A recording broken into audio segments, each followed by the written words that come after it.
In your blog, Jargalsaikhan.Part, you raised a number of very interesting issues, and one of the articles you wrote attracted my attention because I thought it was one of the very good maybe proposals or suggestions to real actions we are really lacking now. And it's about the urbanization of our Ger district as one of the solutions for reducing the air pollution, which is the biggest, I guess, problem in the city. Well, first about blogs. I started to write blog every week from July 1st, 2009. Every week I write, in spite where doesn't matter where I am. And I believe it is helpful to people. I want to believe that. And I write in Mongolian and in English. And two blogs are there, Jargal, then you can Google and you can find both. I try to address the issues which is urgent, which we need to solve immediately.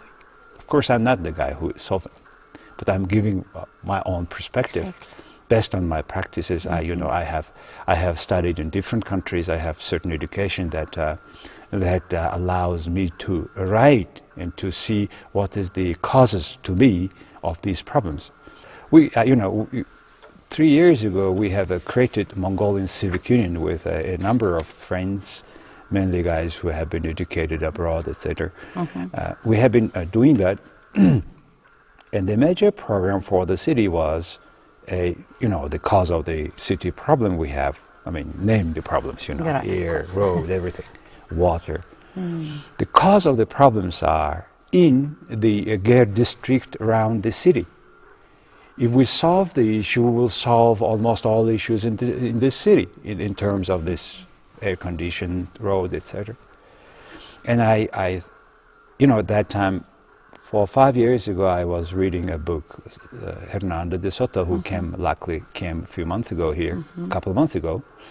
And based on his theory, I suggested to, that's in my blog, it was called 6 Steps of Changing Your Land for Apartment.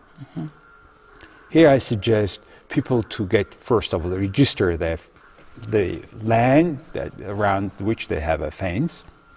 There are certain laws that it is to be privatized, etc. Get them to register the land. Then you and me together in the rows of hasha fences in one street. Yep. Then we get together in one street, another in 5 or 6 streets all together gets together, a create cooperative based on the land which owns to you.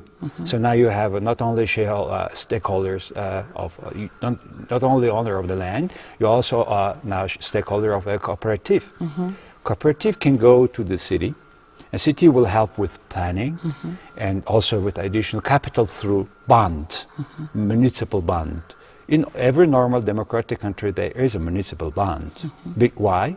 Because their municipality has good responsibility, which is not our case. I think it is to go ahead a little bit, but it is the road we cannot avoid. So they go together, pull down all the things on 2 sides, then they go to capital market and raise fund through the bond, through the municipal bond. Then they have a plan, then they create the buildings. But the good news is you not only get apartment for your land, also you have a certain share of the rest of the profit. They sell the rest of the building, right? That part, city officials don't like it because it is a matter of sharing the profit with the people. Up to date, they are sharing only for themselves. They are selling our land under the table. They are bribing, they take all Ulaanbaatar city, every spot of land that is close to infrastructure is sold under these secret procedures. And we don't know what is the proceeds, monies for selling of these lands. Where are those monies? We know only one thing, that whoever is coming to Mongolian public power is getting rich, and incredibly rich. That's what I want to know. This is the problem.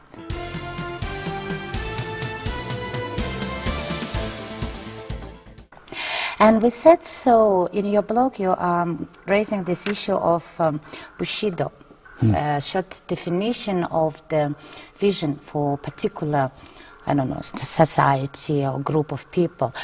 To end our program, what would be your definition of Bushido for Mongolia? Good question. That's the question I put in my blog, titled The Bushido. I was writing it during my trip a few weeks ago to Japan. I've been visiting this country, and I always wonder how hardworking the people are, how honest and how modest they are. And they respect other people's opinion, and they're not much expressive in their success, about their success, but they are more expressive when they're not successful, then they are tried. You know, this is the same character with the British. The Brits also very expressive when they time of problems, troubles, they are expressive. They can make a good humor. And Bushido, I tried to understand what is the driving force of the Japanese to do so, as they do today. It's the only country, about 10 years, they had no growth. Yet every system is working. And nobody is crying or killing each other. Why? Because they believe in themselves. As the samurai ethics, Bushido says. And at the hard time and the easy time, you believe in yourself. You should be so well trained, your spirit, your body, that you are determined to get what is your purpose. And I believe we have this for many years. Otherwise, without very strong spirit, we could not occupy such a large land, which was the largest, you know, of half of that time known the territory of the world. You cannot do it without a strong spirit. So what is that spirit of Mongolians? We have this secret history of Mongolians, but still we have to translate into such a way that it is to be a norm of our daily life. And I think it should start, or I think to my knowledge, I mean, I'm not a historian, I wish I could write or speak in all the way, script. I think it just starts that man is to be real man. And you do what you promise. And you don't cry when it's hard. And I think that time people were not very much demonstrating their happiness or problem. I don't know, it is to be written, I believe. I think somehow it's written. I have seen the other day interesting book by lawyer Narangire about that Mongolian Bushido. I'm now reading it. I'm very delighted to see a Mongolian author wrote about Mongolian Bushido. And that's something we go ahead. You know, I think we can go ahead faster and deeper because now we have more and more people, Mongolians, traveling all around the world. Many of us speaks many different languages. So based on this, what we have, and based on what other countries offer, we can combine such a Bushido that we will be different nation. Very true. But on the other hand, what you said, confidence in ourselves and commitment, what we want to do is the most important things in our lives. And with that, I would like to thank you very much for your time and for the very interesting conversation. And I would like to thank you for inviting me for this program.